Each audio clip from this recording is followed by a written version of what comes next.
தமிழ் சைவ பக்தி மரபில் மிகப்பெரிய இடம்பெற்ற நாயன்மார்களில் ஒருவர் மாணிக்கவாசகர். அவர் ஒரு சாதாரண கவிஞர் அல்ல, தமிழ் ஆன்மீக இலக்கியத்தை உயிருடன் பாடிய மாபெரும் பக்தர். திருவாசகம் என்ற நூலின் மூலம் அவர் தமிழ் மக்களின் இதயத்தில் என்றும் வாழ்கிறார். மாணிக்கவாசகரின் இயற்பெயர் வடவூரார். அவர் திருத்தாவூர் என்ற ஊரில் பிறந்தார். இன்றைய மதுரை அருகிலுள்ள இந்த ஊர் அக்காலத்தில் பாண்டிய நாட்டின் முக்கியமான பகுதி. சிறுவயதிலிருந்தே வடவூரார் மிகவும் புத்திசாலி. தமிழ், வேதம், அரசியல், தத்துவம் போன்றவற்றில் ஆழ்ந்த அறிவை பெற்றார். அவரின் அறிவும் ஒழுக்கமும் காரணமாக அவர் விரைவில் அரசவையில் புகழ் பெற்றார். அந்த காலத்தில் பாண்டிய நாட்டை வர்குன்வர்மன் II என்ற மன்னன் ஆட்சி செய்ததாக சைவ மரபுகள் கூறுகின்றன. மன்னன் வடவூராரின் திறமையைக் கண்டு அவரை அமைச்சராக நியமித்தான். அரசின் முக்கிய பொறுப்புகள் அனைத்தும் அவரிடம் இருந்தன. மக்கள் அவரை மதித்தனர். அரசனும் அவரை மிகவும் நம்பினான். ஆனால் வடவூராரின் மனதில் உலக வாழ்க்கையைத் தாண்டிய ஏதோ ஒரு தேடல் இருந்தது. அதிகாரம், செல்வம், புகழ் இருந்தாலும் அவரின் உள்ளம் முழுமையான அமைதியை அடையவில்லை. அதுவே அவரை இறை உண்மையை நோக்கி இழுத்துச் சென்றது. ஒருநாள் பாண்டிய மன்னன் தனது படைக்கு நல்ல குதிரைகள் வாங்க வேண்டும் என்று எண்ணினான். அதற்காக மிகப்பெரிய செல்வத்தை வடவூராரிடம் கொடுத்து வடநாட்டுக்குச் சென்று குதிரைகள் வாங்கி வரச் சொன்னான். அமைச்சரான வடவூராரும் படையினருடன் பயணமானார். பயணத்தின் போது அவர் அவுதியார் கோயில் என்ற ஊரை அடைந்தார். அங்கே ஒரு பெரிய ஆன்மீக அமைதி நிலவியது. அந்த இடத்தில் சிவபெருமான் குருவின் வடிவில் அவருக்கு தரிசனம் தந்தார் என்று சைவ மரபுகள் கூறுகின்றன. அந்த தரிசனம் வடவூராரின் வாழ்க்கையை முற்றிலும் மாற்றியது. சிவபெருமானின் அருளைப் பெற்ற அந்த நொடியில் உலக ஆசைகள் அனைத்தும் அவருக்கு அர்த்தமற்றதாக தோன்றின. அரச பதவி, செல்வம், புகழ் இவை அனைத்தும் நிலையற்றவை என்பதை உணர்ந்தார். அவர் முழுமையாக சிவபக்தியில் மூழ்கினார். மன்னன் கொடுத்த பணத்தை குதிரைகள் வாங்க பயன்படுத்தாமல் அந்த புனித இடத்தில் சிவனுக்காக ஒரு கோவில் கட்ட ஆரம்பித்தார்.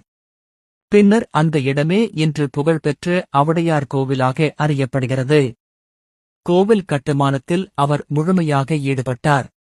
அங்கு பக்தர்களுடன் இறைப்பாடல்கள் பாடி ஆன்மீக வாழ்வில் மூழ்கினார். ஆனால் மதுரையில் இருந்த மன்னன் குதிரைகள் வராததால் கோபமடைந்தான். பணம் எங்கே, குதிரைகள் எங்கே என்று கேட்டு தூதர்களை அனுப்பினான். வடவூரார் அமைதியாக இருந்தார். அவர் சிவபெருமானின் அருளில் நம்பிக்கை வைத்திருந்தார். சைவ புராண கதைகளின்படி சிவபெருமான் நரிகளை குதிரைகளாக மாற்றி மன்னனிடம் அனுப்பினார். ஆரம்பத்தில் அவை அழகான குதிரைகளாக தோன்றின.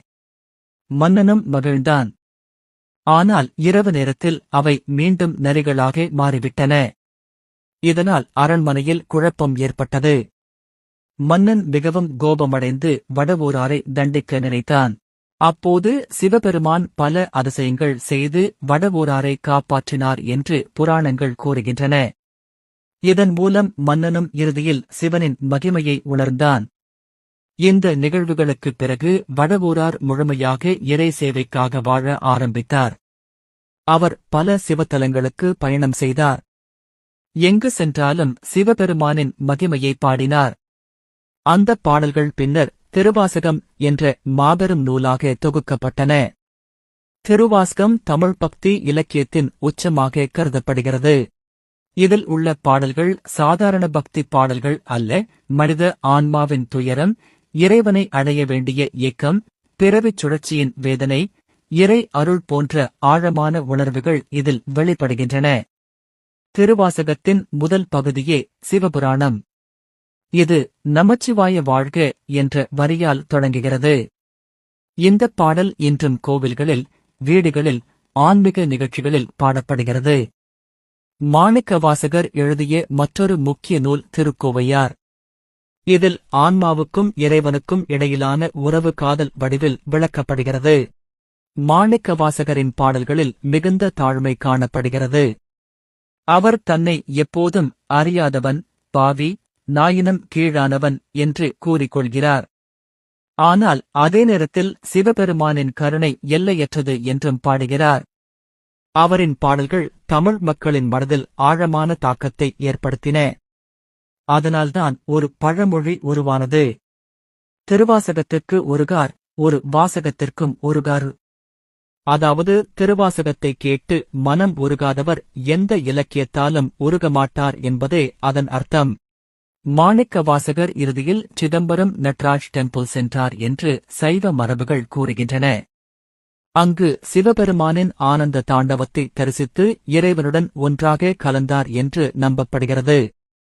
இன்று வரை மாணிக்க வாசகர் தமிழ் சைவ மரபின் மிகப்பெரிய ஆன்மீக கவிஞராக போற்றப்படுகிறார்.